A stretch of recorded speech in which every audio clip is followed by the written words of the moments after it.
ओम नमः शिवाय. महाशिवरात्रीचं एवढं महत्त्व आहे की कळत नकळत जरी आपल्याच्याने उपास, पूजन आणि जागरण झालं तर त्याचं खूप पुण्य मिळतं. असंच एक दुसऱ्या अध्यायामध्ये उदाहरण आहे की पारधी असतो आणि तो जंगलात फिरत असतो. तिथे एक मंदिर असतं. त्या मंदिरामध्ये लोकांची खूप गर्दी असते आणि तिथे सगळे हर हर महादेव असं म्हणत असतात. आणि मग हा बघतो आणि याला पण खूप गंमत वाटते आणि म्हणून मग तो हर हर महादेव करत करतच तो जंगलात जातो आणि शिकारीसाठी खूप फिरतो. पण त्याला त्या दिवशी शिकारच मिळत नाही.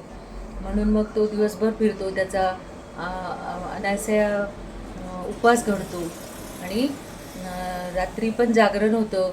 संध्याकाळच्या वेळी तो एका वृक्षावर चढतो सरोवराच्या आणि तिथे खाली ब्रह्मदेवानी स्थापन केलेलं शिवलिंग असतं आणि कळत नकळत त्याच्याच्यानी वरून ते आपल्याला दिसायला सावज दिसायला पाहिजे म्हणून तो बेलाचे पानं तोडतो आणि ते खाली त्या शिवलिंगावर पडतं आणि ते शिवतत्व जागृत होऊन त्याच्यात आतमध्ये परिवर्तन होत राहतं.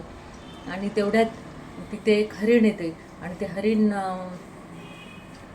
हा जेव्हा बाण मारतो तेव्हा ते मनुष्यवाणीत बोलायला लागते.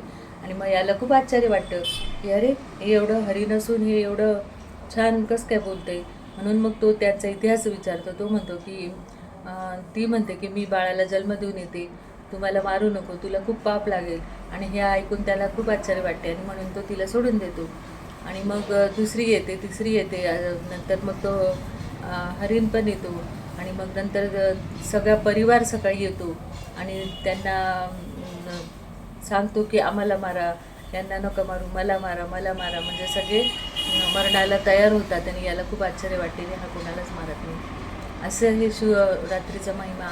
आणि मग त्यांना विमान घ्यायला येतो आणि ते सगळे शिवलोकी जातात. ओम नमः शिवाय.